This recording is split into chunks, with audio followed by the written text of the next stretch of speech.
Olá, me chamo Bruna, sou psicóloga e trabalho há 12 anos com desenvolvimento pessoal e profissional e estudo há quase 20 anos comportamento humano. Durante a minha trajetória, comecei dentro do universo corporativo, trabalhando com estratégias de como melhorar a qualidade de vida das pessoas no ambiente de trabalho. Depois disso, me tornei professora de graduação e pós-graduação, onde eu leciono disciplinas como inteligência emocional, desenvolvimento humano, entre diversos outros temas, ajudando as pessoas, compartilhando conhecimento. Também trabalho com a área clínica, tenho mestrado em psicologia clínica, pós-graduação em terapia comportamental contextual e há 3 anos eu fiz uma formação internacional em Mindful Self-Compassion. Tudo isso fez com que eu pudesse desenvolver técnicas e ferramentas para que eu possa ajudar as pessoas a terem mais qualidade de vida e a viver uma vida mais plena e feliz.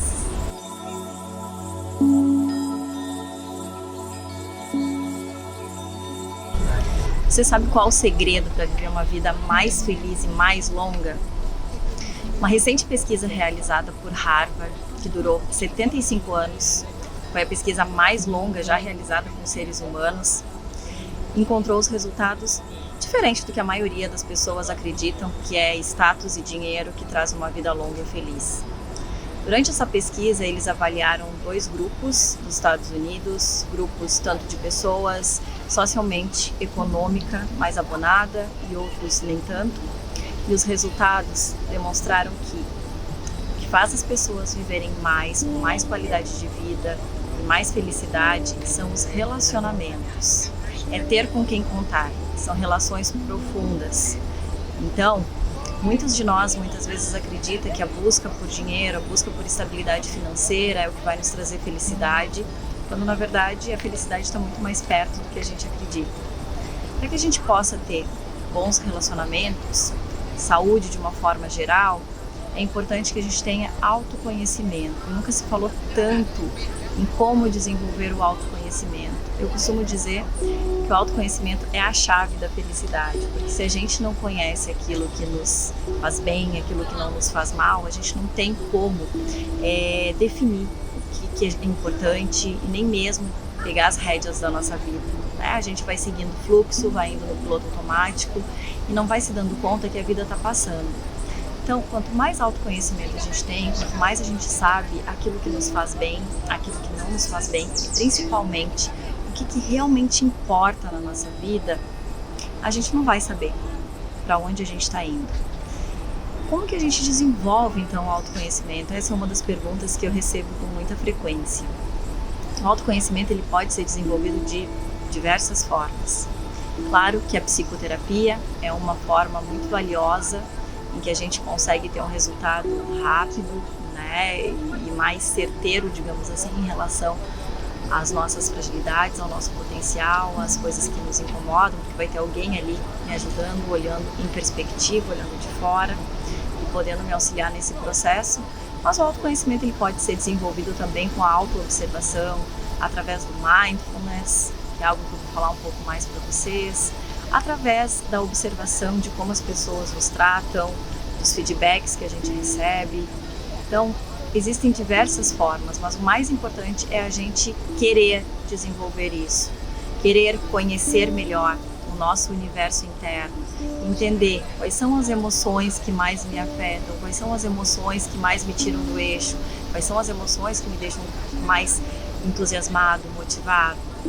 A gente sabe hoje que as emoções primárias, elas acontecem com todos nós, embora a gente viva numa sociedade em que algumas emoções, elas não são muito bem vistas e às vezes a gente até nega que a gente sente, né? Como por exemplo a raiva. Muitas vezes as pessoas não querem sentir raiva, porque parece que sentir raiva é feio. Porque quando a gente era pequeno, por exemplo, se a gente batia no coleguinha ou brigava com alguém, a gente ficava de castigo, ou então diziam pra gente que não é legal fazer isso, mas nunca ninguém explicou que não é legal o comportamento de bater no coleguinha, ou de brigar, ou de ser agressivo é que não é legal. A emoção em si, a gente não tem o que fazer, a gente sente, todas as pessoas do planeta sentem, e isso não vai ser diferente. O que é diferente é como a gente vai lidar com isso. Que aí a gente pode escolher. Sentir as emoções, a gente não tem muita escolha não. Enquanto estivermos vivos, vamos sentir todas as emoções. Mas a gente pode escolher como que a gente vai lidar com elas. E existem formas mais inteligentes e mais saudáveis de lidar com a raiva, por exemplo, do que brigar, ser agressivo, ser rude, magoar as pessoas. Só que isso só vai ser possível se eu tiver um bom autoconhecimento e um bom controle emocional, que é algo que o autoconhecimento pode nos proporcionar. Tristeza também. Às vezes a gente quer, quando alguém fala que está triste, ou que não está se sentindo bem, ou até mesmo que está chorando, muitas vezes as pessoas não sabem como lidar com isso e querem tirar a pessoa desse estado triste, de tristeza. Então muitas vezes a gente diz, não fica assim, vamos fazer alguma coisa, vamos no cinema, vamos comer algo, como se fosse possível tirar ou neutralizar esse estado de tristeza. E esse é um estado que é completamente normal, todos nós vamos sentir quando acontece algo difícil na nossa vida. As emoções, elas não são boas nem ruins. As emoções, elas têm uma função na nossa vida, que é nos proteger, que é manter a nossa sobrevivência. Então, a gente não deve olhar para elas como algo bom ou ruim, simplesmente como são. Aceitar elas como são, porque elas são passageiras. Ficar triste sem motivo por muito tempo, aí sim já pode acender o sinal de alerta, porque algo não está legal. Talvez possa ser algum tipo de transtorno, mas se sentir triste alguns dias, alguns momentos ao longo do dia, quando acontece alguma situação, é completamente normal e tá tudo bem, vai passar. Então esse é o primeiro passo para que a gente possa ter um bom autoconhecimento, é entender as nossas emoções e entender que elas são normais, que vai acontecer ao longo da nossa vida e que a gente não tem muito o que fazer com elas, mas a gente tem como escolher como reagir, como fazer, qual comportamento que a gente vai adotar quando elas aparecerem. Principalmente hoje, a raiva é uma das emoções que mais afetam os relacionamentos, que muitas vezes a gente age pelo impulso, pelo instinto, lembrando que é a sobrevivência. Mas não necessariamente a gente precisa apenas sobreviver, a gente precisa ser feliz também. E para que a gente possa ser feliz, a gente tem que sair do instinto. E a gente precisa lidar com as situações com inteligência. E para isso a gente precisa treinar o nosso cérebro, porque ele está acostumado a perceber as ameaças para nos manter vivos. Então, agir com inteligência é preciso treinar. É a gente poder respirar no momento de raiva, aconteceu uma situação em que eu fiquei muito irritado, poder parar e entender que enquanto a raiva estiver comandando, eu não vou conseguir tomar decisões inteligentes, porque quando a gente está sob o efeito da raiva, a gente fica burro. O que significa? Que a gente não consegue achar as melhores alternativas para a resolução de problemas. Então o melhor é respirar fundo, esperar a emoção passar e só depois então decidir como que vai lidar com isso, sentar para conversar. E aí existem N estratégias que a gente pode desenvolver para conversar temas difíceis, pedir desculpas, pensar em estratégias de como gostaria que essa situação fosse em uma outra situação. E assim a gente vai desenvolvendo o autoconhecimento, que é algo que está sempre inacabado, né? Somos seres inacabados, estamos sempre em desenvolvimento e em evolução. Então esse seria o primeiro passo para que a gente possa desenvolver o autoconhecimento.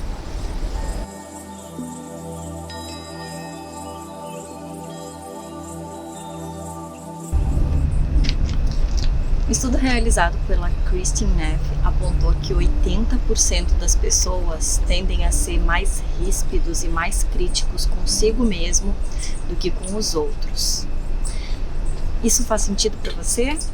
Quando você erra, quando você comete algum deslize, como é que você se trata? Como é que fica o teu pensamento quando isso acontece? Muitas vezes a gente é mais rígido com a gente não aceita muito bem errar. E a autocompaixão, ela vem exatamente para nos ajudar a ter uma vida mais gentil, tanto com a gente, ter um comportamento mais gentil, tanto com a gente quanto com os demais. A autocompaixão, ela tem um sentido um pouquinho diferente no senso comum. Nós que estudamos a autocompaixão, a gente entende que para que exista a autocompaixão é preciso ter um sofrimento e ter uma ação no sentido de ajudar a aliviar esse sofrimento. Então, para que eu possa identificar esse sofrimento em mim, eu preciso ter um autoconhecimento desenvolvido e saber qual é a minha necessidade, como que eu posso cuidar de mim para sanar essa minha necessidade. A autocompaixão, ela engloba 3 pilares. O primeiro deles é gentileza consigo mesmo. É a capacidade que a gente tem de ser gentil com a gente mesmo. O segundo pilar é a humanidade compartilhada.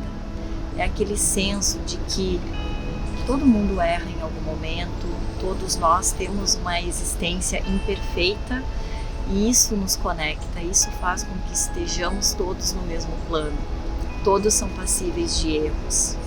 E o terceiro pilar é o mindfulness, que para que eu possa ter consciência de onde está o meu sofrimento, da minha humanidade compartilhada, de que tá tudo bem eu errar, desde que eu aprenda com isso, né? E muitas vezes algumas pessoas pensam que se eu tiver autocompaixão, eu vou diminuir a minha eficácia ou a minha produtividade, eu vou estar passando a mão na cabeça, né? E vou estar passível a mais erros. E na verdade não é nada disso. A autocompaixão, ela nos ajuda a não ficar presa no erro de forma a nos maltratar, mas sim de entender que a gente erra, que a gente pode aprender com os nossos erros e seguir sem esse peso, porque não adianta eu ficar me criticando e me maltratando, isso não vai mudar o que já aconteceu. Eu posso me tratar com gentileza e aprender com isso, para que eu não possa, para que eu não cometa novamente esse erro. Estar presente no momento presente, ter consciência plena daquilo que eu estou sentindo, daquilo que eu preciso. Então a autocompaixão, ela nos ajuda a olhar para a gente com mais amor, a olhar para a gente com mais cuidado, sem tanta rigidez, sem tantas críticas. E isso vai se expandindo para o outro. Eu gosto bastante daquela metáfora do avião, que quando a máscara de oxigênio cai, primeiro a gente precisa colocar na gente para depois colocar no outro. Mesmo que o outro possa ser seu filho, de repente, que é a pessoa que você mais ama nesse mundo. Por que primeiro a gente precisa colocar a máscara na gente? Porque se eu não colocar a máscara em mim primeiro e eu for colocar no outro, nós dois podemos desmaiar e eu posso não conseguir ajudar nem o outro nem a mim. Agora, se eu tiver com oxigênio, eu vou ter condições de poder ajudar o outro. E a autocompaixão, ela funciona mais ou menos assim. Eu preciso me cuidar, eu preciso me amar, eu preciso satisfazer as minhas necessidades antes de poder dar para o outro. E isso também não tem relação com o egoísmo. A autocompaixão é completamente o contrário do egoísmo, principalmente quando a gente fala na humanidade compartilhada. O egoísmo é quando eu não me importo com a opinião do outro, com o que o outro pensa, com os sentimentos do outro. Eu só me preocupo com aquilo que é importante para mim, sem levar em consideração o outro. E isso é muito tóxico para as relações. Mas eu preciso aprender a ouvir as minhas necessidades, mesmo que às vezes as minhas necessidades não estejam de acordo com o que o outro espera de mim. E esse é um trabalho que ele é eterno nas nossas relações. É a gente poder ceder em alguns momentos e poder entender que em outros momentos não é possível ceder. E quando isso não for possível, não quer dizer que eu vou fazer isso de qualquer forma. A gente tem formas de fazer isso de forma gentil, educada e respeitosa, levando em consideração os sentimentos da outra pessoa também. Mas não é legal a gente passar por cima daquilo que realmente importa pra gente. Então a autocompaixão nos ensina a entender o que eu preciso e como que eu vou cuidar disso que eu preciso. É olhar pra gente com mais gentileza e menos criticidade e rigidez. Ser mais flexível, ser mais amoroso e bondoso com a gente mesmo. E isso torna a nossa vida muito mais saudável, muito mais feliz. Quando eu consigo olhar com gentileza para mim, eu libero hormônios que dão uma equilibrada. O cortisol, por exemplo, que é o hormônio liberado quando a gente está sob forte estresse ou ansiedade. Esse hormônio, ele baixa a nossa imunidade e faz com que a nossa saúde muitas vezes fique vulnerável. Quando eu consigo praticar autocompaixão, eu libero outros hormônios, como a ocitocina, por exemplo, que é considerado o hormônio das relações, da afetividade, do amor, e ele dá um balanço, ele equilibra esses outros hormônios que às vezes não são tão benéficos para o nosso corpo. Então, para que a gente possa viver uma vida mais equilibrada, ter bons relacionamentos, é importante que a gente possa desenvolver a autocompaixão.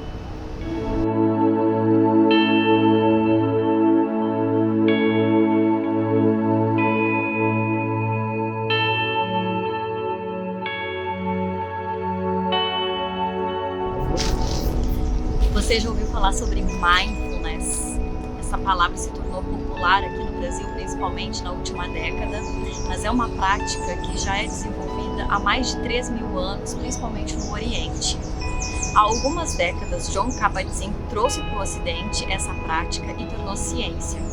E hoje, a ciência já comprovou, os estudos já revelaram e comprovaram a eficácia da prática do mindfulness com a redução principalmente do estresse e da ansiedade.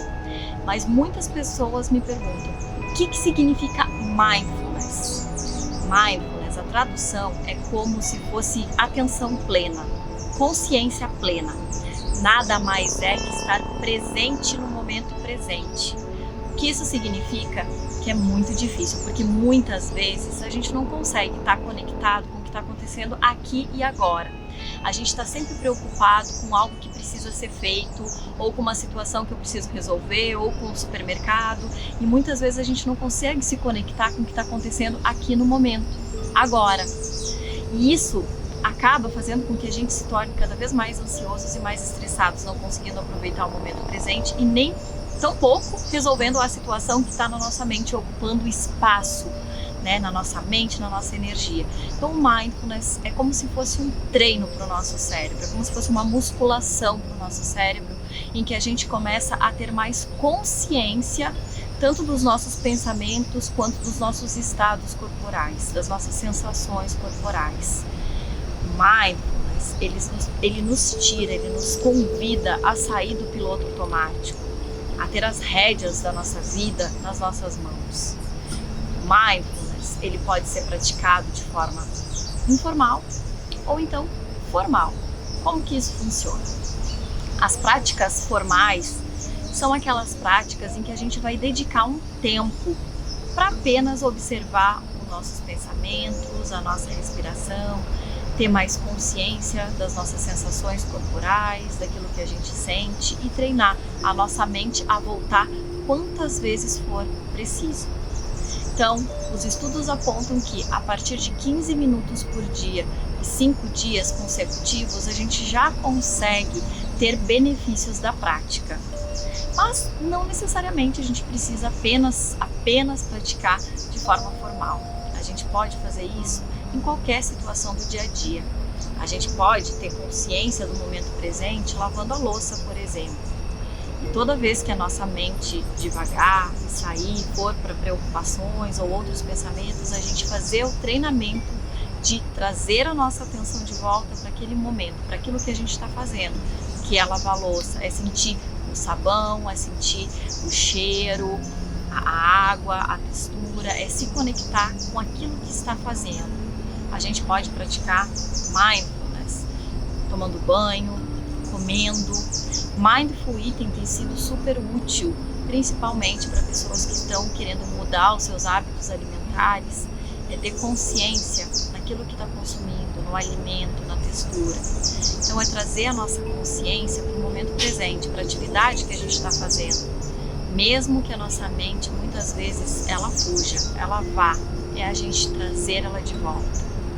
Eu sempre digo que o mindfulness ele é muito mais prático do que teórico. É importante a gente entender que hoje é uma ciência, né, e é comprovado os benefícios dessa prática na redução da ansiedade, na redução do estresse, melhora concentração, foco, memória, assim como a gente consegue a ter mais consciência a respeito das nossas condições corporais, das nossas dores, das nossas necessidades. O mindfulness ajuda a gente a entender melhor o nosso funcionamento, ajuda muito no autoconhecimento, é uma excelente ferramenta para quem quer aumentar o seu autoconhecimento. Então, Tem as práticas formais, informais, como eu expliquei para vocês, mas é super importante que a gente tenha uma prática vivencial para entender o que é o mindfulness de verdade.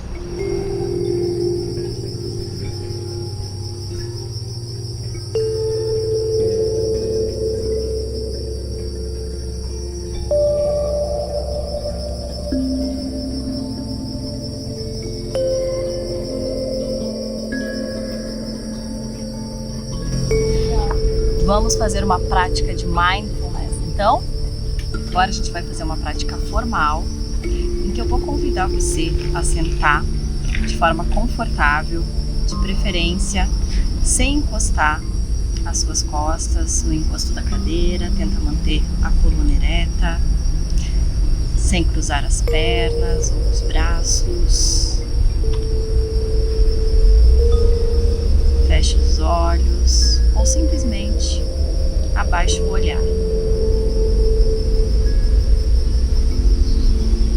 Nesse momento, eu convido você a levar a sua atenção à sua respiração.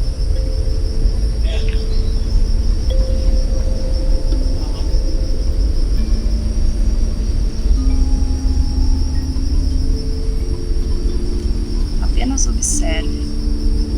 Não é necessário mudar o ritmo ou o fluxo da sua respiração.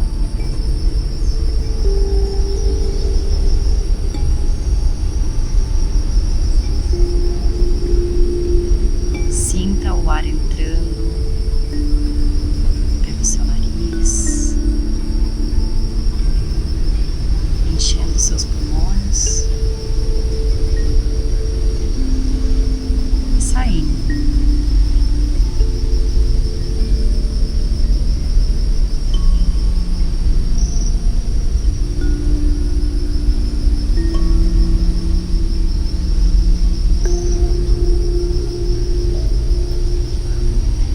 A sua mente pode ficar tranquila como um lago ou não. Não se preocupe. Apenas traga sua mente de volta para a sua respiração toda vez que ela distrair.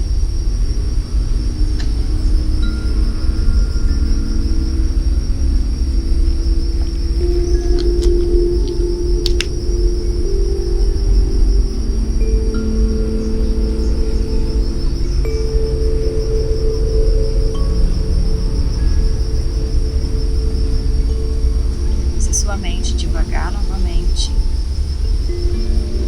traga de volta, sem julgamento, com acolhimento, com abertura, e observe a sua respiração.